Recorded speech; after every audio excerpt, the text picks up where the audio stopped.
Hey sports fans, Coach Nick here, and welcome to B-Ball Breakdown and Court Call with Ronnie Nunn. Really excited to go over some of the key calls from Game 3 between the Warriors and the Pelicans. Ronnie, thanks for coming on. I hope we didn't have to twist your brain too much to go through these plays. No, actually, I'm sorry I missed this game in general, but the plays pop out, and they're really interesting plays, worthy of conversation. And it's always exciting. This exciting time of the year in basketball for the NBA and for the world. Everybody's watching it, and that's a credit to everybody involved in NBA basketball. Well, let's jump right in. We got 20 seconds left in the fourth quarter. The Warriors obviously want to stop the clock, and we get a foul call here. It doesn't look exactly right. Talk to us about what's happening and maybe how this should have been processed. You have two plays and two penalties that can occur based on when this call is made. And as you see the holding by Curry, you can see he's holding prior to the release of the ball. And if he's holding prior to the release of the ball, we're talking about an away from the play foul. One shot and possession for New Orleans.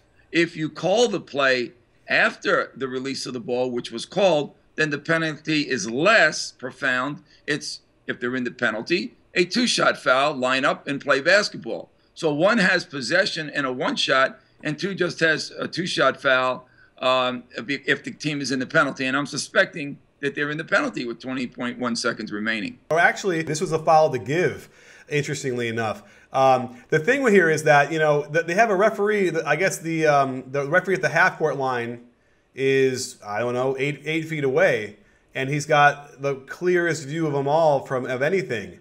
Isn't that his call to make? You know, it would be, except sometimes when you have people stacked one on top of the other, and that stacked is, you can't see the person behind. So I can give him some latitude on that. There's no question. But I do think the other two officials have got to get in it. The one at the bottom of our view should be proactive with this, as well as the official in the lead position under the basket, who obviously comes out late and makes that call. So depending on when people really start seeing that this is a foul, it ends up happening to be the whistle does blow on the release. So I'm glad the foul is called in any case. Okay, now, but what are you seeing? What I'm seeing, which is the kind of, he's almost like riding the horse here, all the way near the three-point line. That is the foul, right? Yeah, that is the foul that they're attending to. But the action prior to that final whistle, there was a foul going on, and the processing is sometimes I see something, it looks like something, it doesn't jump out at you, but it might evaporate. And I think the officials sometimes think that this might evaporate at a key time in the game, which it often does, and it doesn't, you know, the line is just a tad wider before you cross that line. But I think in this case, we should have had a whistle. The officials should have had a whistle prior to, because it was pretty obvious he was being held until that point of the release. Right. Being held prior to the release is important. So you think that it should have been one shot, one free throw, and the Pelicans ball again? Yeah, upon review, yes. And I think that would be the message on it. There's just too much cosmetically going on that everyone sees that something's going on. You have to respond to that sooner. When they finally responded, it became a different play because of the release of the ball. Okay, well, let's move on to our next play, which is the one everyone was going crazy over, the game-tying three by Steph. And there's a lot of things going on here. I think that what we should focus on with you, though, is certainly the release in the corner. The ball goes in, and there's all sorts of stuff happening after that. Describe to us what goes on and maybe what the referees are looking at and what they should be looking at. Well, they're looking at the line, and I think, honestly, in this play, the officials take their eyes off the shooter and attend to the, you know, is the ball going in the basket or not, and is the clock going to stop upon this ball going into the basket, because the clock stops at this time of the game on a made basket. So I think they just take their eyes off and they don't recognize the collision of a defender into a shooter. Remember, the principle is a shooter must return legally to the floor to play the game. And if he takes himself out of the game because he falls out of bounds or what have you, that's one thing. But if part of that is part of the defender's responsibility in hitting him as well, contacting him, then you have to attend to that play, because that play is not finished until there is a legal resettling of the players in the game at that point, at that corner shot. I am really very surprised there was not a whistle on this play, and I would like to hear what's being talked about concerning this play, except for the simple answer. We took our eyes off of it too quickly, which can occur. Does this kind of fall under that category of, they don't want to blow a whistle at the end of the game? Well, I think you have to think that way only because of one reason. I think officials in general, through the culture, have always wanted not to be the deciding person in a game. They got to stay with the play, call the obvious, which is one of the main concepts of the principles of officiating. Call the obvious. This is the obvious, and you get a lot of kudos for your, not only in your integrity, but your intestinal fortitude to go against what has been some part of the culture in the past. I hear you, and I wish that would be the case. It just seems strange, and luckily, I guess, for the Warriors, they won the game, but this would have been a huge protest, I'd imagine, had they not been awarded the free throw to win the game. Let's move on to the overtime, though, because there's some other plays we need to talk about, which are, in overtime, the Eric Gordon shot off of the pick and roll, was ruled a two-pointer. So talk to us about where the referees are and whether or not their views are correct. Did they have a good enough angle? And whether this should have been reviewed, or do you think it was, and why it wasn't overturned? Well, I think the good news here is two officials. This is the biggest play in town right there on that three-pointer shot. The official at the bottom of the screen is the slot, and of course the trail official is trailing the play, and he has a great look. And no, by the way, they both have almost a different look to whether it's a 2 or a 3, and that's great. And if you notice on the way up court, the slot official at the bottom of our screen is giving the signal that we use for circling the finger, and the old home run baseball signal for a home run, but we use that, and it's a great technique to indicate we want to see that play on video. And the option to see that play will be at the timeout that comes when you're above 2 minutes in the game. So what's interesting about the play is when we do see it and see it reviewed, it is almost impossible to distinguish whether the foot is on the line or a little over the line. And one of the things I used to do, and we talked about when I was in my position, was to see, was there any break in the line? And sometimes on an overhead camera, you can see a break. But on the sideline high feed camera that we have here a little bit, you notice that the line really carries through. I don't see an indentation of a foot on that line. And, I also know that, strangely, sneakers that are made today for running and the like also have an up kind of angle to the end of the shoe. And maybe all shoes are made that way, I think. And sometimes you can see, yes, that's great. If you take a straight line, it could be underneath. Right? The line could be underneath the shoe, but the shoe is actually above where it's not touching the line, right? Yes, absolutely. I mean, they're obviously from a line that looks straight and flat that we can use, you can have that situation occur in a game. But and then again, the officials are at an angle alongside of that play, both one on the left, obviously one on the right of that shot, and I think they made a good decision. And I tell you, when that was seen during the timeout, I'm sure they went to the camera. It was something that did not break that line and the angles that they had, and I think that's absolutely a great no call for a 3, but definitely a confirmation on the original thoughts of a 2. So you think that the foot actually crossed the line and was a two-pointer? I think when you have a play that is so difficult to discern, you have to go with the old system, which is, first of all, I don't have a good look from the monitor. I've got to go with what you believe on the floor. And in this case, I think there was a situation where you could not discern whether it was on the line or not. And they went with a decision on the floor, which the trail official and the crew chief decided to say, look, if we're not sure, it can only be a 2. Well, let's move on to our next play, which is a really interesting one, an old veteran move, I suppose, by Andrew Bogut. How do the refs miss a call like this when there's a driver and on the off the ball right next to him there's a hold going on?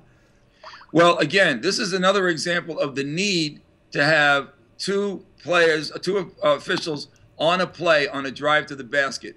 And by the way, it was very difficult because you have to see it very initially on the drive. For example, I think the camera picks up the fact that Davis is being held by Bogut, and Davis can't become a secondary defender. I mean, he's a weak side help player in a way. Here's the drive, and now all of a sudden you have two players holding themselves, and you have that sometimes in the game.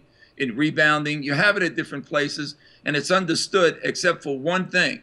When the ball, or drive in this case, is something that one of the players wants to get to and the other one doesn't let him, that's when you recognize here's the problem. This happens so quickly. These are off-ball situations that occur sometimes on plays to the hoop. They happen on pushes from pick and rolls. They happen in situations where the eyes go to the ball and the defender, and they forget the original other two people that are involved in the play. And in this case, weak side defensive help. So it's unfortunate that it happened, but it does happen every once in a while, very subtly, and it's hard to say, I think I saw something. You can't say, I think I saw it. You got to make sure I got it. If you catch it early, you get it. If you catch it late, you say, I'm not sure. Yeah, I agree. I think that was a really good veteran move. It really hard to see. No one caught it until they watched the replay later. And, you know, that's sort of the tricks of the trade, I suppose. It's unfortunate they got away with it in theory, but it doesn't affect the fact that, you know, it was not a great foul by Gordon to give him the and one. Could have mitigated the situation a little bit by not giving the extra free throw. So remember, the things you can control are the things that are important out here. Maybe they can't control the refs making that call, but they could have controlled, you know, not taking that foul and not letting him shoot it. Let's move on to deeper in the overtime, where the Warriors get an offensive rebound when they're up by 1, and there's a foul call on Draymond Green. I guess I bring this up because it was late, and everyone was kind of wondering how he could make a call that late, and then also the reaction by Draymond. So give us a little thoughts into what's happening on this play. Well, we obviously see a two-hand subtle push by Green, I think against Davis there. And it's enough to arch the back of Davis and take him out of a rebounding position. There's no question that the call is correct. One of the things in officiating is don't call things too quickly. Every play has a start, development, and finish to a play. And in this case, he pushes, and now the official is registering and processing it and saying, hey, he can't get the rebound. It's too much. Even though the arms weren't completely extended, there was enough to get him off balance, Davis. And Green gets the rebound, and by the time it kind of videotapes in the official's mind, he's ready for it. So it's better to be late on a play and have it correct than to be early on the play and have it incorrect. So I think the delay is understandable because he wants to make sure that when he, a bad term, pulls the trigger, but when he decides to say, hey, I'm going to put down the gavel on this, it's the correct call. Do you have an argument with like his angle and whether or not he could have seen what he thought he saw? No, as a matter of fact, I'm a proponent for what they call high slots. On rebounding, high slots are better than low slots for most cases because you get yourself stacked where you, as we were talking before in another play, where one player fouls another player right behind him and I'm the third individual. And you can't see through unless you got a Superman's shirt on, and you can have that kind of Superman eyesight to go through the body of people and see the other side.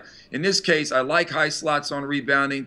They take the role of a mini trail position, and they get those kind of plays. Had he gone down and put himself in that three-person stack, he would never have noticed whether Davis was pulling a flop ploy or something of that. He got the angle where he could see the two players, and he could see Trayvon Green's hands, and he got the play right. I'd like to see more people on rebounding go to the high slot position because there's better views. Let's move on to our last clip, which is at the end of the game. There's a call on Klay Thompson before the ball is inbounded or off the ball. Let me just explain. What they did call was one free throw and the ball back to the Pelicans.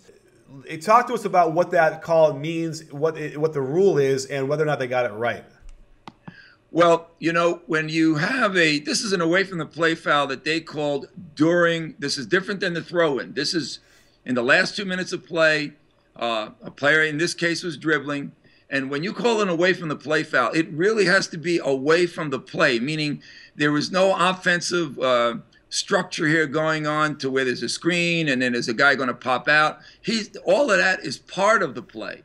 So, you know, the Shaq attack kind of fouls or the Wilt Chamberlain, which really started this. You know, this guy goes to a corner somewhere. He's clearly not involved in the construction of this play. And all of a sudden somebody's hitting him and saying, I'm fouling him, ref, I'm fouling him.